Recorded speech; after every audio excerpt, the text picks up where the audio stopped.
Hello student, I am R.K. Jha from Mahatma Gandhi Shikshan Sansthan. Today I have brought a class of the mathematics for the student of class 9th and the chapter is linear equation in two variables, and this is part 3. And in this part 3 I am going to explain the graph of linear equation in two variables. So when any linear equation in two variable is given, then how we can draw the graph from the given equation, just like see. In previous part I have already discussed how the solutions of a pair a linear equation in two variables can be obtained. Once again I have taken one question, x plus 2y is equal to 6 is there. So from this equation, in left side just have one variable, just like see, x is equal to 6 minus 2y.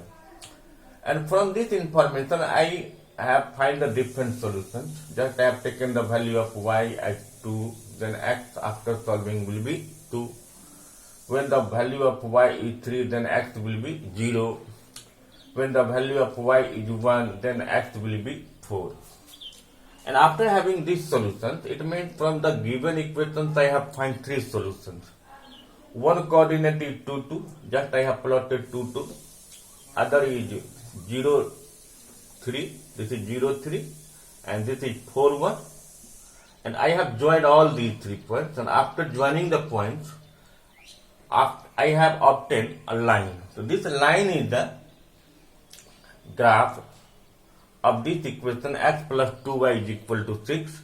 And I have also mentioned x plus 2y is equal to 6 because when someone will see this, मतलब कोई भी अगर इसको देखेंगे उसको ये पता चल जाएगा कि ये x plus 2y is equal to 6 जो है वो इस इक्वेशन का लाइन है. क्लियर? तो ये इस एक्सरसाइज में आज हम 4.3 एक्सरसाइज को समझा रहे हैं. तो क्वेश्चन नंबर 1 जो है, क्वेश्चन नंबर 1 आपको इस इक्वेशन में दिया है कि आपके पास इक्वेशन रहते हैं, उस इक्वेशन को हमें ग्राफ पर उसका लाइन ऑब्टेन करना, या सीधे क्या कि draw the graph of the equation. ऐसे भी लिखा हुआ है graph of linear equation in two variable. तो चलिए हम पहला क्वेश्चन का एक इक्वेशन है x plus y is equal to 4. तो इसी तरह से हम यहां देखिए कि y का वैल्यू हमने 2 लिया तो सॉल्व होके कितना आ गया, x भी 2 आ गया. y का वैल्यू 1 लिए तो x भी 3 होगा, तब तो 3 प्लस 1 4 होगा. फिर हमने y का वैल्यू 3 लिया तो x 1 हो गया. इस तरह से मेरे पास 3 सोल्यूशन आ गया, 3 सोल्यूशन एज ए कोऑर्डिनेट आ गया. तो पहला सोल्यूशन 2 2 है. देखिए अब 2 2 को हमने प्लॉट किया है, 3 1 है, 3 1 को प्लॉट किया है, फिर 1 3 है, 1 3 को प्लॉट किया. ये जो 3 पॉइंट्स हमें मिले हैं, हमने तीनों पॉइंट को ज्वाइन कर दिया तो ये हमको लाइन मिला, और यही हो गया ग्राफ इस इक्वेशन का. लाइन मिलने को जहां भी हमको जगह मिलेगा हम वहां लिख देंगे x plus y is equal to 4, ताकि कोई भी आदमी समझ जाए कि x plus y is equal to 4 का ये ग्राफ है. क्लियर? इसी क्वेश्चन में और भी आपके पास दिए हुए हैं कि x minus y is equal to 2. अब जैसे ये x minus y is equal to 2 है, तो अगर हम यहाँ y का वैल्यू 1 लेंगे, अगर हम y का वैल्यू इसमें 1 लें तो कितना बन जाएगा ये. तो y का वैल्यू 1 लेंगे तो फिर यहाँ 3 लेंगे, तब तो 3 माइनस 1 कितना 2 होगा.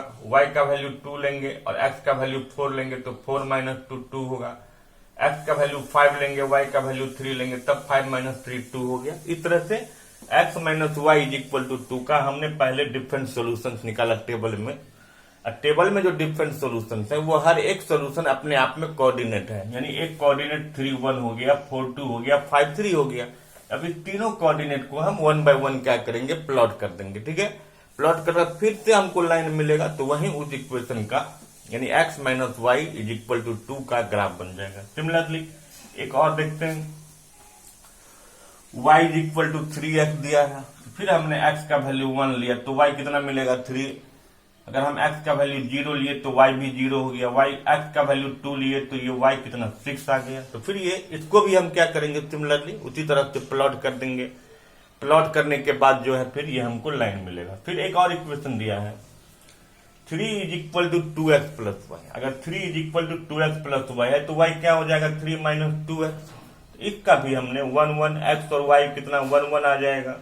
अगर हम x का वैल्यू 0 लेंगे तो फिर y कितना 3 मिलेगा। x का वैल्यू 2 लेंगे तो 2 2 जा 4, 3 में से 4 को माइनस करेंगे तो -1 आएगा। तो इस इक्वेशन का भी 3 = 2x + y का भी हमको यहाँ 3 सोल्यूशन आ गया। ये कोऑर्डिनेट 3 कोऑर्डिनेट।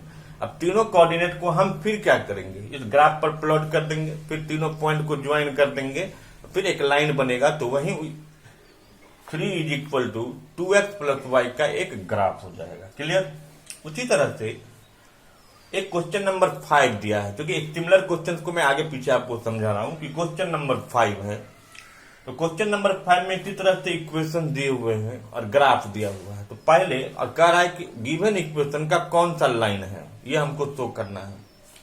तो हम पहले गिवन इक्वेशन का हम अपने मन से सोल्यूशन निकाल लेंगे, हम भी बनाएंगे।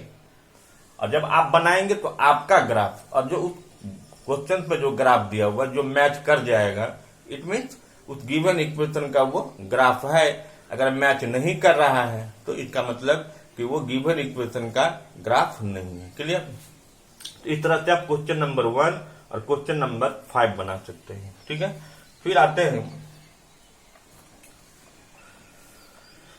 क्वेश्चन नंबर 2 में। अब 2 में दिया है कि एक इक्वेशन नहीं दिया, कोई एक इक्वेशन है जिसका सॉल्यूशन 214 है। अगर सॉल्यूशन 214 है तो हम जानते हैं कि सॉल्यूशन में एक ऑर्डर पेयर होता है कि पहले हम x लिखते हैं फिर y लिखते हैं। मतलब इस सॉल्यूशन में x का वैल्यू 2 है, y का वैल्यू 14 है। तो अब इस इक्वेशन से जो है ना कितने लाइन पास कर सकता है, तो इसमें कितने लाइन पास कर सकता है। तो यहाँ x अगर 2 है और y 14 है तो आप इसको जोड़ेंगे तो कितना हो गया 16। तो x + y = 16। ये सोल्यूशन इसको जस्टिफाई करता है। दोनों को अगर हम घटाते हैं तो -12 आता है। इसका मतलब x - y = -12 हो गया। अगर हम इसको डबल करके इसको जोड़ते हैं तो फिर कितना मिल जाएगा हमको 18। इसको ट्रिपल करके अगर हम इसको जोड़ते हैं तो ये, तो इस तरह से आप देखिए कि इस सॉल्यूशन से कितने इक्वेशन बने हैं अभी 4। और इस तरह से इन्फिनाइट इक्वेशन बन सकते हैं। तो अगर आपके पास कोई एक सॉल्यूशन हो तो किसी भी सॉल्यूशन से कितना लाइन बन सकता है, जितना आप कितने इक्वेशन बना सकते हो। इन्फिनाइट नंबर में इक्वेशन बनेगा। जब इन्फिनाइट नंबर में इक्वेशन बनेगा इसका मतलब ये हुआ कि उस पॉइंट से इन्फिनाइट नंबर ऑफ लाइन पास कर सकता है। क्लियर। अब आते हैं क्वेश्चन नंबर 3 को देखने के लिए। तो क्वेश्चन नंबर 3 में दिया है कि एक इक्वेशन दिया है कि 3y = ax + 7 और इस इक्वेशन में x का कोएफिशिएंट a है, मतलब हमको a का वैल्यू निकालना है। और इस इक्वेशन का ये सॉल्यूशन है 3 4। या अगर सॉल्यूशन 3 4 है तो इसका मतलब ये भी बना कि x का वैल्यू 3 हो गया, y का वैल्यू 4 हो गया। तो हमें करना क्या है, ये जो मेरे पास इक्वेशन है उस इक्वेशन में हम x के जगह पर 3 और y के जगह पर 4 पुट कर देते हैं। क्लियर। और जब ये वैल्यू अगर हम पुट कर देंगे तो पुट करने के बाद जो हम सॉल्व करेंगे, सॉल्व करने के बाद हमको a का वैल्यू मिल जाएगा। और इस तरह से हम कैसे हम कोई मिसिंग टर्म निकालेंगे, तो आपके पास जो इक्वेशन रहेगा और उस इक्वेशन का जो सॉल्यूशन होगा उस सॉल्यूशन में पहला नंबर x होता है, बाद का नंबर y होता है। तो पहला नंबर जो है अभिशिषा यानी x का वैल्यू, उसको x के जगह पर पुट कर दो। दूसरा नंबर ऑर्डिनेट मतलब y है, उसको y के जगह पर पुट कर दो। फिर उसको सॉल्व करोगे तो फिर आपको मिसिंग टर्म का वैल्यू निकल जाएगा। जैसे इसमें मिसिंग टर्म क्या है, a दिया है। क्लियर। चलिए अब आते हैं क्वेश्चन नंबर 4 है। तो क्वेश्चन नंबर 4 में दिया है कि अगर एक टैक्सी फेयर है, हम इसको देखते हैं। अब हम बताते हैं क्वेश्चन नंबर 4 को। तो क्वेश्चन नंबर 4 में दिया है कि कोई भी आदमी कहीं जा रहा है, उसका टोटल फेयर ₹y है। उसके बाद पहला किलोमीटर का उसको ₹8 देना पड़ता है। उसके बाद वो जितना जाता है उसको ₹5 पर किलोमीटर के हिसाब से देना पड़ता है। तो उस टोटल उसने डिस्टेंस x किलोमीटर का कवर किया है। तो इस x किलोमीटर में से पहला किलोमीटर ₹8 तो दे दिया। अब कितना बचा, x में से 1 माइनस कर दिए तो ये रिमेनिंग डिस्टेंस हो गया। ये हो गया रिमेनिंग डिस्टेंस।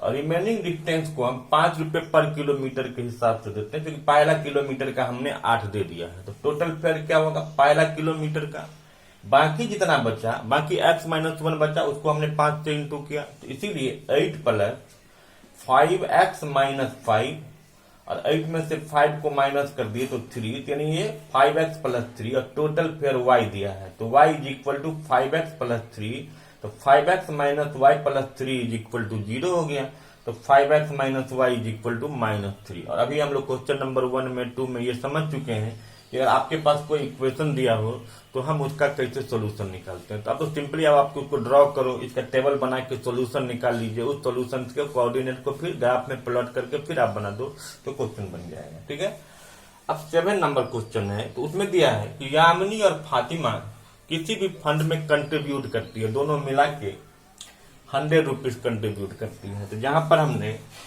यामिनी के कंट्रीब्यूशन को x रुपया मान लिया और फातिमा के कंट्रीब्यूशन को y रुपया मान लिया, तो इसका मतलब दोनों मिला के 100 देती है।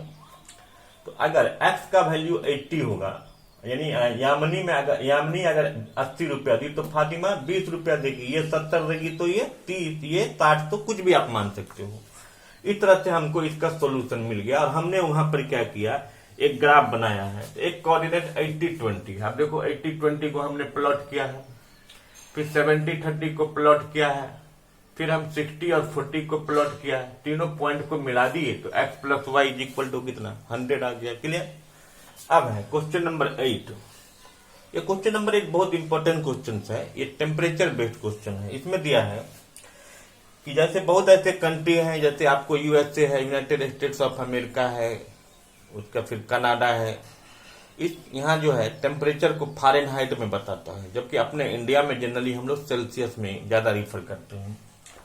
तो टेम्परेचर स्केल जो होता है फारेनहाइट और सेल्सियस, उसमें एक रिलेशनशिप होता है। ये भी आप केमिस्ट्री में भी पढ़े, फिर मैथ में भी आपको याद रखना पड़ेगा, फिजिक्स में भी याद रखना पड़ेगा।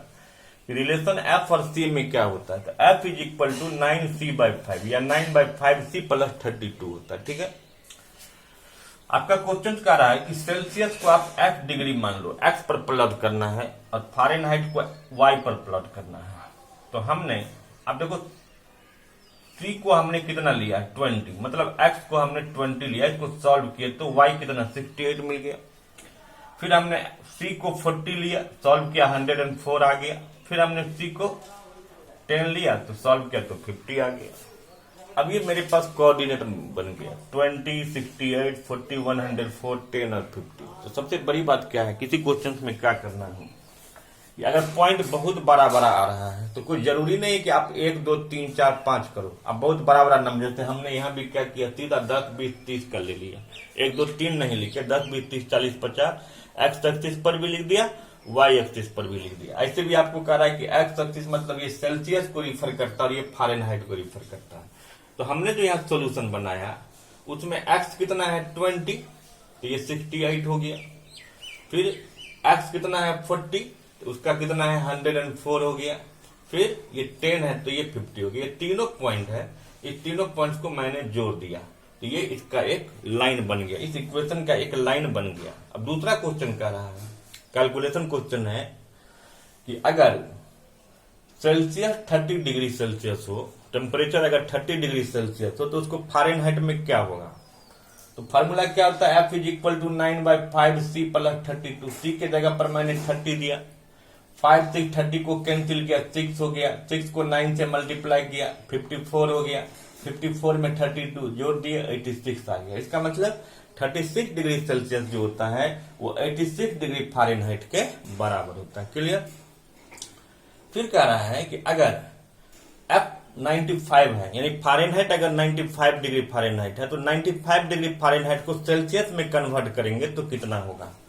तो अगर F is equal to 9/5c plus 32 होता है तो F माइनस 32 इंटू 5/9 जो होगा वो c हो गया। तो F कितना दिया मेरे पास 95, तो पहले हम 95 में से 32 को क्या करेंगे माइनस कर लेंगे, इसको फिर 5 से मल्टीप्लाई करेंगे, 5 से मल्टीप्लाई करने के बाद जो आएगा उसको आप 9 से डिवाइड कर दोगे, तो 9 से डिवाइड करने के बाद जो आंसर आएगा वही सेल्सियस स्केल में हो जाएगा। क्लियर।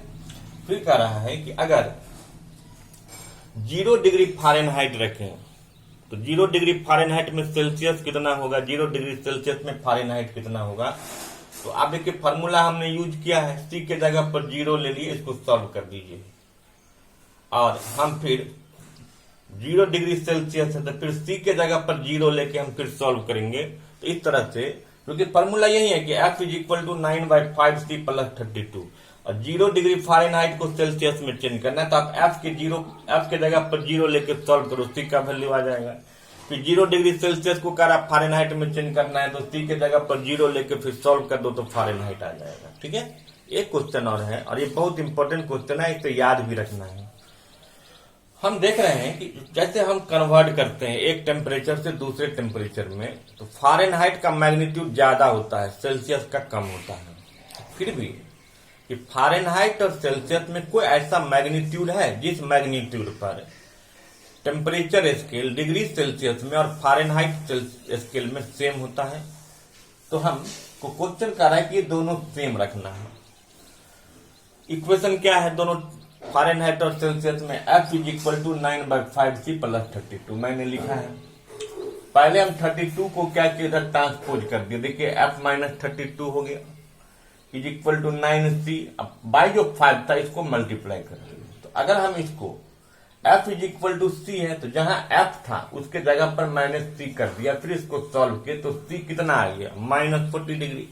अगर C -40 डिग्री आ गया तो यहाँ F भी -40 डिग्री होना चाहिए। इसका मतलब हुआ कि -40 डिग्री सेल्सियस जो है वही -40 डिग्री फ़ारेनहाइट भी है। यानी -40 पर टेम्परेचर फ़ारेनहाइट स्केल में और सेल्सियस स्केल में दोनों में सेम ही होता है। तो कितना डिग्री टेम्परेचर पर फ़ारेनहाइट और सेल्सियस स्केल सेम होता है? तो याद रखना है कि -40 डिग्री ऐसा मैग्नीट्यूड है जिस पर टेम्परेचर का फ़ारेनहाइट स्केल और सेल्सियस स्केल दोनों बराबर होता है। ये आप इसको याद रखेंगे। और अभी इस वीडियो में हम इसको ये देखें कि कोई भी अगर कोई इक्वेशन दिया होगा हम इसको कैसे रिप्रेजेंट करेंगे। आप इसको पूरे अंत तक देखेंगे तो आपको समझ में आ जाएगा और आप इसको देखिएगा। ठीक है, थैंक यू।